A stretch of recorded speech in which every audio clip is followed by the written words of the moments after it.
दोस्तों, आज मैं आपको जिस स्थान पर लेकर आ गया हूँ वो है मध्य भारत का एक बहुत ही प्रसिद्ध और एकमात्र हिल स्टेशन पंचमढ़ी, जिसे सतपुड़ा की रानी भी कहा जाता है।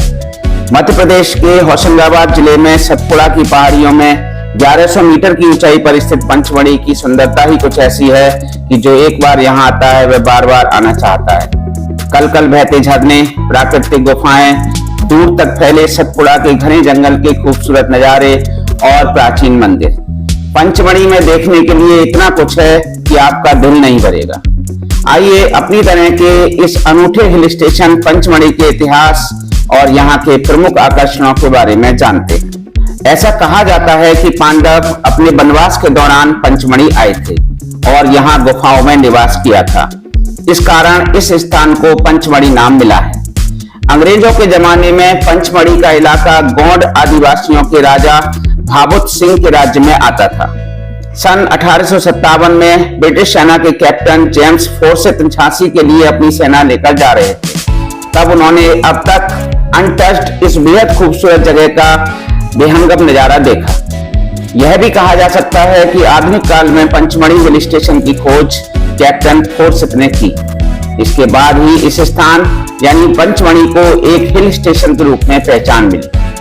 अंग्रेजों के समय में यह स्थान सेंट्रल प्रोविंस की ग्रीष्मकालीन राजधानी भी रहता था। अंग्रेजों ने इस स्थान को छावनी के रूप में विकसित किया और आज भी पंचमढ़ी का एक बड़ा इलाका कैंट एरिया के रूप में आता है। पंचमढ़ी को वर्ष 2009 में यूनेस्को ने बायोस्फीयर रिजर्व एरिया घोषित किया। दोस्तों, पंचमढ़ी के टूरिस्ट प्लेसेस को एक्सप्लोर करने से पहले हम ये समझ लेते हैं कि पंचमढ़ी पहुंचा कैसे जाए। पंचमढ़ी केवल सड़क के द्वारा ही पहुंचा जा सकता है। पिपरिया से पंचमढ़ी की दूरी 54 किलोमीटर है। पहले आपको पिपरिया आना होगा, फिर पिपरिया से बस या टैक्सी से आप पंचमढ़ी जा सकते हैं। पिपरिया से पंचमढ़ी मार्ग में बहुत से घाट और मोड़ हैं, इसलिए जाने में लगभग 1.5 से 2 घंटे का समय लगता है। पंचमढ़ी हिल स्टेशन का नियरेस्ट एयरपोर्ट राजा भोज एयरपोर्ट भोपाल जो 159 किलोमीटर है और जबलपुर एयरपोर्ट यहाँ से 215 किलोमीटर की दूरी पर स्थित है। अगर आपके शहर से भोपाल और जबलपुर के लिए डायरेक्ट फ्लाइट नहीं है तो आपको दिल्ली, रायपुर, हैदराबाद और अहमदाबाद सहित अन्य शहरों से भोपाल या जबलपुर की डायरेक्ट फ्लाइट मिल जाएगी। आप भोपाल और जबलपुर से बस या टैक्सी के जरिए पिपरिया होते हुए पंचमढ़ी आसानी से पहुंच सकते हैं। जहां तक ट्रेन से आने की बात है तो दोस्तों, पिपरिया रेलवे स्टेशन पंचमढ़ी का निकटतम रेलवे स्टेशन है। पंचमढ़ी हिल स्टेशन के पास होने की वजह से पिपरिया में कई सारी ट्रेनें रुकती हैं। पिपरिया के लिए भोपाल, कोलकाता, आगरा, ग्वालियर, दिल्ली, अहमदाबाद, वाराणसी, नागपुर के साथ ही कई अन्य शहरों से ट्रेनें चलती हैं। अगर आपके शहर से पिपरिया तक सीधी ट्रेन नहीं है तो आप इटारसी जंक्शन आसानी से ट्रेन से आ सकते हैं। वहां से आपको पंचमढ़ी के लिए डायरेक्ट बस, टैक्सी या पिपरिया के लिए बस, टैक्सी और ट्रेन मिल जाएगी। यदि आप सड़क मार्ग से पंचमढ़ी आना चाहते हैं तो आपको बता दें कि पंचमढ़ी सड़क मार्ग से अच्छी तरह जुड़ा हुआ है। पंचमढ़ी की दूरी भोपाल से 210 किलोमीटर, इलाहाबाद से 683 किलोमीटर, इंदौर से 368 किलोमीटर, नागपुर से 262 किलोमीटर और उज्जैन से 421 किलोमीटर है। पंचमढ़ी के लिए बड़े शहरों से नियमित रूप से एसी और नॉन एसी बसें उपलब्ध होती हैं। यहाँ पर हर रोज दिन और रात बसें संचालित की जाती हैं। बस के अलावा आप टैक्सी या कैब से भी यहाँ पर आ सकते हैं। दोस्तों, वैसे तो साल भर पंचमढ़ी का मौसम बहुत बढ़िया रहता है और किसी भी समय आप यहाँ पर यात्रा कर सकते हैं, लेकिन अक्टूबर से जून तक का समय पंचमढ़ी के लिए सबसे अच्छा है। इन दिनों यहाँ काफी तादाद में पर्यटक घूमने के लिए आते हैं, तो मेरे हिसाब से आप अक्टूबर से जून तक का समय यहाँ घूमने के लिए चुन सकते हैं। दोस्तों, पंचमढ़ी के टूरिस्ट प्लेसेस को एक्सप्लोर करने के लिए पंचमढ़ी बस स्टैंड के पास टैक्सी और गाड़ियां मिल जाती हैं। ये 2-3 दिन में पंचमढ़ी के मुख्य पॉइंट बहुत अच्छी तरह से घुमा देते हैं। वर्तमान में आप अगर सोलो हैं या आपके साथ एक बंदा और है तो आप मोटरसाइकिल या स्कूटी को हायर कर सकते हैं, जो आपको 400 से लेकर 600 रुपए में आसानी से पर डे के हिसाब से मिल जाएगी। इसमें आप तेल डलवाकर एक दिन में काफी कुछ उन स्थानों को देख सकते हैं जहां पर किसी प्रकार का कोई टिकट नहीं लगता। दूसरे स्थान वे हैं जहां पर प्रवेश के लिए टिकट मिलता है और ये वन क्षेत्र के अंतर्गत आते हैं। ये टिकट हमें बाइसन लॉज से मिल जाता है। बाइसन लॉज एक म्यूजियम है और यहाँ पर एमपी टूरिज्म का टिकट काउंटर भी। यहाँ से आप टिकट लेने के बाद और जिप्सी हायर करने के बाद पंचमढ़ी के उन स्थानों को देख सकते हैं जहां पर आप अपने वाहन के द्वारा नहीं जा सकते। तो आइए अब पंचमढ़ी के प्रमुख टूरिस्ट प्लेसेस के बारे में जानकारी करते हैं। जटाशंकर महादेव मंदिर। पंचमढ़ी बस स्टेशन से लगभग 1.5 किलोमीटर की दूरी पर जटाशंकर मध्य प्रदेश के पंचमढ़ी में स्थित एक गुफा मंदिर है जो भगवान शिव को समर्पित है। पौराणिक कथाओं के अनुसार यह वह स्थान है जहां भगवान शिव ने राक्षस भस्मासुर के प्रकोप से खुद को छुपा लिया था। गुफा के भीतर एक भव्य प्राकृतिक शिवलिंग है जिसे भक्तों के द्वारा पूजा जाता है। इस गुफा में चट्टानों का स्ट्रक्चर भगवान शिव के उलझे हुए बालों की तरह दिखता है, इसीलिए इसका नाम जटाशंकर गुफा के नाम से जाना जाता है। यह स्थान पंचमढ़ी में घूमने के लिए सबसे प्रसिद्ध जगहों में से एक है। अप्सरा विहार। अप्सरा विहार पंचमढ़ी का एक बहुत ही आकर्षित झरना है जो पांडव गुफा के पास स्थित है। 30 फीट ऊंचा यह वाटरफॉल प्राकृतिक रूप से बहुत ही सुंदर और छोटे और उथले पूल का निर्माण करता है। तैराकी और डाइविंग के लिए अप्सरा विहार का यह पूल एकदम करेक्ट है। स्थानीय लोगों के अनुसार जब भारत में ब्रिटिश शासन था तब ब्रिटिश महिलाएं सफेद वस्त्र पहनकर इस कुंड में स्नान करने आती थी। स्थानीय लोग उनके सफेद वस्त्र और गोरी स्किन को देखकर इन्हें आकाश से उतरी हुई अप्सरा या परी समझते थे, इसलिए इस झरने का नाम अप्सरा विहार पड़ा। बड़े महादेव गुफा मंदिर। पंचमढ़ी बस स्टेशन से लगभग 11 किलोमीटर की दूरी पर स्थित बड़े महादेव एक प्राचीन गुफा मंदिर है जो मुख्य रूप से भगवान शिव को समर्पित है। यह 60 फुट लंबी गुफा है और गुफा में एक पूजनीय शिवलिंग है जिसकी पूजा करने के लिए हर साल शिवरात्रि को दूर दूर से तीर्थयात्री यहाँ पर पहुँचते हैं। पौराणिक कथाओं के अनुसार इसी स्थान पर भगवान विष्णु ने मोहिनी का रूप धारण करके भस्मासुर राक्षस का नाश किया था, इसीलिए यह गुफा हिंदुओं के लिए एक महत्वपूर्ण तीर्थ स्थल है। गुफा की दीवारों से लगातार पानी गिरने के कारण यहाँ एक कुंड बना है जिसे बहुत ही पवित्र कुंड माना जाता है और ऐसा माना जाता है कि इस कुंड में डुबकी लगाने से सभी पापों से मुक्ति मिल जाती है। Priyadarshini point. British captain Forsythe ने 1857 में इसी स्थान से पंचमढ़ी की खूबसूरती का नजारा देखा था। उन्हीं कैप्टन फोर्सिथ के नाम पर इस पॉइंट को फोर्सिथ पॉइंट के नाम से जाना जाता था, लेकिन एक बार भारत की प्रधानमंत्री इंदिरा गांधी इस स्थान पर घूमने के लिए आई थी, जिसके बाद इस स्थान का नाम प्रियदर्शनी पॉइंट कर दिया गया। इस जगह से पूरा पंचमढ़ी बहुत ही खूबसूरत नजर आता है। सनसेट पर यहाँ टूरिस्ट की अच्छी खासी भीड़ रहती है। हांडी खो। हांडी खो पंचमढ़ी की सबसे खूबसूरत घाटियों में से एक है। घने जंगलों से ढकी हुई यह घाटी जमीन से 300 फीट की ऊंचाई पर स्थित है। ऐसा कहा जाता है कि यहाँ पहले एक विशाल झील स्थित थी जिसकी रक्षा एक सर्प राक्षस करता था। भगवान शिव ने राक्षस सर्प से युद्ध करके उसका अंत कर दिया। उसी सर्प राक्षस के श्राप की वजह से ये झील सूख गई।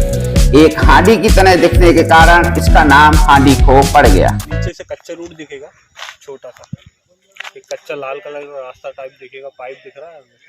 यस। हाँ, पाइप से स्ट्रेट में सीधा रास्ता गया है। ये भूरावत गया है। भूरावत एक गांव है जिससे आदिवासी लोग रहते हैं। वो लाके मार्केट में जड़ी बूटी वगैरह सप्लाई करते हैं। यहाँ से देखिए वी शेप दिखेगा आपको कुदरती। यस। वी शेप दिखा और हांडी के शेप की पहाड़ी है, पूरी हांडी के शेप की पहाड़ी है। और यहाँ से एक बेला दिखाई जाती है जिससे आदिवासी लोग ऊपर नीचे अप डाउन करते हैं जड़ी बूटियों के लिए। यहाँ पर वर्ल्ड का 2nd नंबर का हनी पाया जाता है, छोटी मधुमक्खी का शहर। और लेफ्ट साइड में देखिए चौड़ागढ़ मंदिर दिखेगा आपको। गुप्त महादेव से 3.5 गुना पैदल चलना पड़ता है, फिर उसके बाद 1300 पैदल सीढ़ी चौड़ागढ़ मंदिर के लिए। ये व्यू पॉइंट है ओनली फोटो वगैरह खींचने के लिए। आप जिसके ऊपर खड़े हो उसके नीचे गुफा है, इसलिए हांडी खो बोला जाता है। इसको शॉर्ट फॉर्म में आपको बता दिया गया है। गुप्त महादेव मंदिर। गुप्त महादेव पंचमढ़ी के उन स्थलों में से एक है जहां भस्मासुर से बचने के लिए भगवान शिव ने कुछ समय बिताया था। गुप्त महादेव मंदिर एक बहुत ही संकरी गुफा के अंदर बना है, जिसमें केवल 2 लोग ही आ जा सकते हैं। गुप्त महादेव मंदिर की गुफा के बाहर एक तरफ हनुमान जी की गेरुए रंग की मूर्ति और दूसरी तरफ विशाल त्रिशूल बना हुआ है। गुफा के बाहर से लाइन लगी होती है जो बहुत धीरे धीरे आगे बढ़ती है। इस संकरी और अंधेरी गुफा में अंदर जाने पर प्राकृतिक रूप से प्रकट हुए शिवलिंग के दर्शन होते हैं।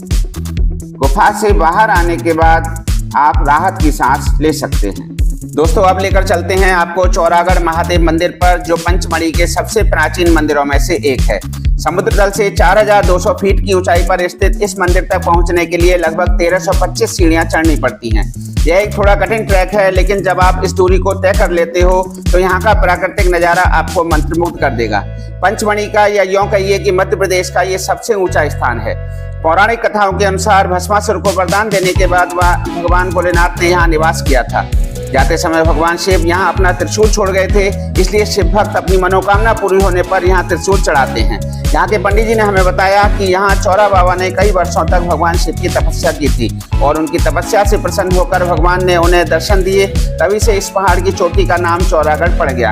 घने जंगलों और गहरी घाटियों से घिरे इस मंदिर को देखने के लिए सुबह का समय सबसे अच्छा है। मंदिर में दर्शन के बाद आप सनराइज का आकर्षक नजारा भी देख सकते हो। वाइसन लॉज 1862 में कैप्टन फोर्सिथ ने यहाँ वाइसन लॉज का निर्माण करवाया था। इस लिहाज से वाइसन लॉज पंचमढ़ी का सबसे पुराना घर कहा जा सकता है। वाइसन लॉज को अब वन विभाग ने म्यूजियम बना दिया है।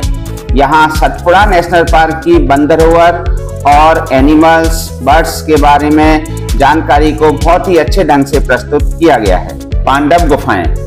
पौराणिक कथाओं के अनुसार पांडव वनवास के समय यहाँ पर आए थे, इसलिए ये गुफाएं पांडव गुफा के नाम से जानी जाती हैं। यहाँ पर एक बहुत बड़ी चट्टान पर गुफा बनाई गई है। गुफाओं में युधिष्ठिर, अर्जुन, नकुल, सहदेव, भीम के अलग अलग कक्ष हैं। भीम का कक्ष बहुत ही बड़ा और गहरा है। इसके अलावा द्रौपदी का कक्ष बहुत ही हवादार था। पांडव गुफाओं के पत्थर के स्तंभ में उकेरकर खूबसूरती से डिजाइन बनाई गई हैं। पांडव गुफाओं के सामने बहुत ही खूबसूरत एक फूलों का बगीचा है, जिससे गुजरते हुए पांडव गुफा तक जाना होता है। उसके लिए चट्टान को तराशकर सीढ़ियां बनाई गई हैं। गिरने से बचने के लिए सीढ़ियों में रेलिंग भी लगाई गई है। पुरातत्व विभाग के अनुसार इन गुफाओं का निर्माण बौद्ध भिक्षुओं ने 6वीं से लेकर 10वीं शताब्दी के बीच में किया था। पांडव गुफा में ऊपर चढ़ने पर पंचमढ़ी का बहुत ही शानदार व्यू दिखाई देता है। पांडव गुफा और इसका जो गार्डन है वो फोटोग्राफी और वीडियोग्राफी के लिए बहुत ही अट्रैक्टिव है। वी फॉल्स को जमुना जलप्रपात भी कहा जाता है। यहाँ से पंचमढ़ी के लिए पीने का पानी सप्लाई किया जाता है। वी फॉल्स वाटरफॉल के ऊपर और नीचे बने कुंड में आप नहाने का आनंद ले सकते हैं। एडवेंचर पसंद करने वाले यंगस्टर्स वी फॉल से होते हुए किनारे किनारे अप्सरा विहार से प्रताप कुंड तक जा सकते हैं। बुजुर्ग और बच्चों के लिए यहाँ पहुंचना थोड़ा मुश्किल है। जीप से उतरने के बाद करीब 100 मीटर पैदल चलना होता है और उसके बाद 300 से अधिक खड़ी सीढ़ियां हैं, जिन्हें उतरने के बाद ही आप वी फॉल्स तक पहुंच सकते हैं। हालांकि झरने की कलकल ध्वनि सुनकर और यहाँ ठंडे साफ पानी में नहाकर सारी थकान दूर हो जाती है। दोस्तों, पंचमढ़ी का यह बहुत ही खूबसूरत टूरिस्ट प्लेस रीचगढ़, यहाँ का नजारा बिल्कुल ही अद्भुत और अनोखा है। यह एक विशाल प्राकृतिक गुफा है जो पहाड़ों की दरारों के नीचे गहराई में स्थित है। जब आप धीरे धीरे इन बेतरतीब पत्थरों को सीढ़ियों के रूप में प्रयोग करके नीचे उतरते हो तो ठंडक बढ़ने का एहसास होने लगता है। यहाँ पर ये एक बड़ी गुफा है और इसके अलावा कई छोटी छोटी गुफाएं हैं। जब नीचे पहुंच जाते हैं और ध्यान से देखें तो ऐसा लगेगा जैसे हजारों हजार साल पहले यहाँ पर बड़ी अमाउंट में पानी बहता हो और पानी के वेग की वजह से ही इन संरचनाओं का निर्माण हुआ है। बहुत ही अद्भुत, शानदार, मनमोह लेने वाला नजारा है यहाँ का। यहाँ सतह पर आने पर तो ऐसा लगता है कि जैसे एसी में आ गए हों। गुफाओं पर रॉक पेंटिंग भी कहीं कहीं पर मिलती है। यह एक छोटी गुफा जो कि आर पार है। यहाँ के आदिवासियों के अनुसार पहले यह गुफा भालुओं का घर थी, इसलिए इसे रीचगढ़ का नाम दिया गया है। लेकिन पंचमढ़ी का बहुत ही इंटरेस्टिंग और एडवेंचरस जगह है ये। धूपगढ़ सतपुड़ा पर्वतमाला की सबसे ऊंची चोटी है। 1350 मीटर की ऊंचाई के साथ धूपगढ़ केवल पंचमढ़ी का ही नहीं बल्कि पूरे मध्य प्रदेश का सबसे ऊंची जगह है। पंचमढ़ी सनसेट को निहारने के लिए भी बहुत प्रसिद्ध है। सूरज ढलने से 1 घंटा पहले आप यहाँ पहुंच जाएं और धीरे धीरे सूरज को पहाड़ियों के पीछे छुपते हुए देखना पंचमढ़ी की ऐसी यादगार होती है जिसे आप कभी नहीं भूल पाएंगे। हम बात कर लेते हैं कि पंचमढ़ी में स्टे कहाँ करना है और होटल की क्या कॉस्ट पड़ेगी। दोस्तों, यहाँ पर होटल्स की अवेलेबिलिटी तो बहुत ज्यादा है, लेकिन यहाँ पंचमढ़ी में सीधी बात यदि कही जाए तो थोड़ा सा कॉस्ट आपको ज्यादा पड़ेगा हर चीज का, चाहे वह खाने पीने की बात करिए, चाहे आप होटल्स की बात करिए या ट्रांसपोर्टेशन की बात करिए। तीनों ही चीजों का व्यापार तो बहुत ज्यादा है, लेकिन यहाँ पर टूरिस्ट को हाई फाई रेट्स बताकर लूटा भी जाता है। तो इस चीज का ध्यान रखिए कि यहाँ के जो होटल्स हैं वो आपको 700-800 रुपए से स्टार्ट होंगे अगर आप थोड़े अच्छे होटल लेते हैं तो। और यदि आप सीजन में आते हैं, सीजन मीन्स यहाँ पर सैटरडे संडे भी सीजन कहलाता है पंचमढ़ी में, क्योंकि सैटरडे संडे होता है वीकेंड। तो वहां पर टूरिस्ट जब ज्यादा हो जाते हैं तो होटल का कॉस्ट 1500 से 2000 तक होता है एक रूम का। पंचमढ़ी का जो बस स्टैंड है, बस स्टैंड के आसपास मेन रोड, उसी के आसपास आपको बहुत सारे लाइन से होटल देखने को मिल जाएंगे। आशा है जानकारी आपको पसंद आई होगी, तो लाइक शेयर करते हुए सब्सक्राइब जरूर कर लीजिएगा। मिलते हैं अगले वीडियो में।